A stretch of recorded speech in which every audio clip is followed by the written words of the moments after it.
And welcome back. After nearly 3 decades, the Knights of Columbus Badlands Bowl has called it quits. This was to be the last year of the series that began back in 1994, but COVID-19 claimed the final game that would have been played last month. It was an all-star game unique in Montana, pitting one state against another. Here's a look back at 27 years of Badlands football and the town of Miles City that proudly brought it to us.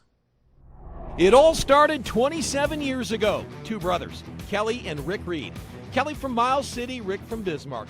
Together, they saw an opportunity for a summer all-star football game unlike any other. So we started up with the Badlands Bowl, looking at the best players, all classes. And one night I called my brother in Bismarck and late, and he said, if you still think it's a good idea in the morning, call me. And I did, so I did, and that's how it got started. Over the years, the series became one-sided in favor of Montana.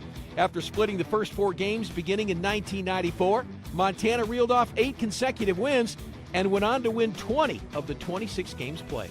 Not even the Carson Wentz-led North Dakota team could pull out a victory. The Bismarck Century grad and now quarterback of the Philadelphia Eagles played in the 2011 game at Denton Field, with Montana winning 34-13.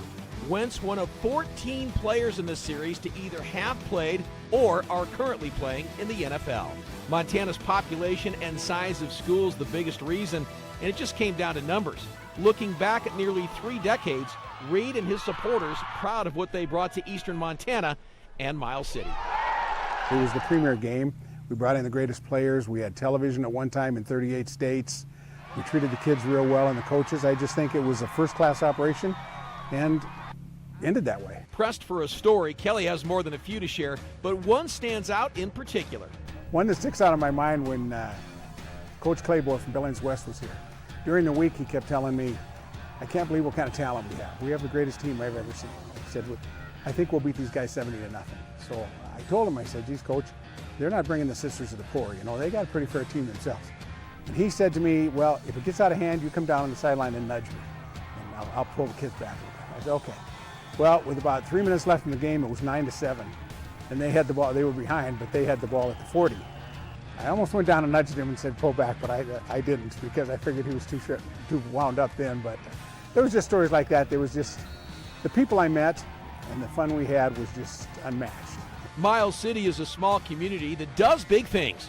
From the Badlands Bowl to a national televised fight on ESPN featuring Todd Foster outdoors at Denton Field, to a dominant Class A football program, which last fall won its 9th state championship.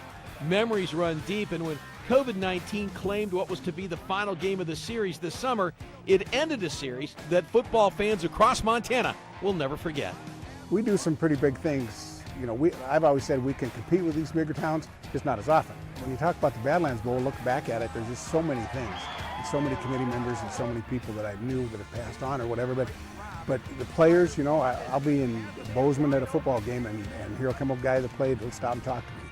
You know, or you know a coach, some coach will call you coming out here for some other reason and you stop and have lunch. It's just the people that you got to meet.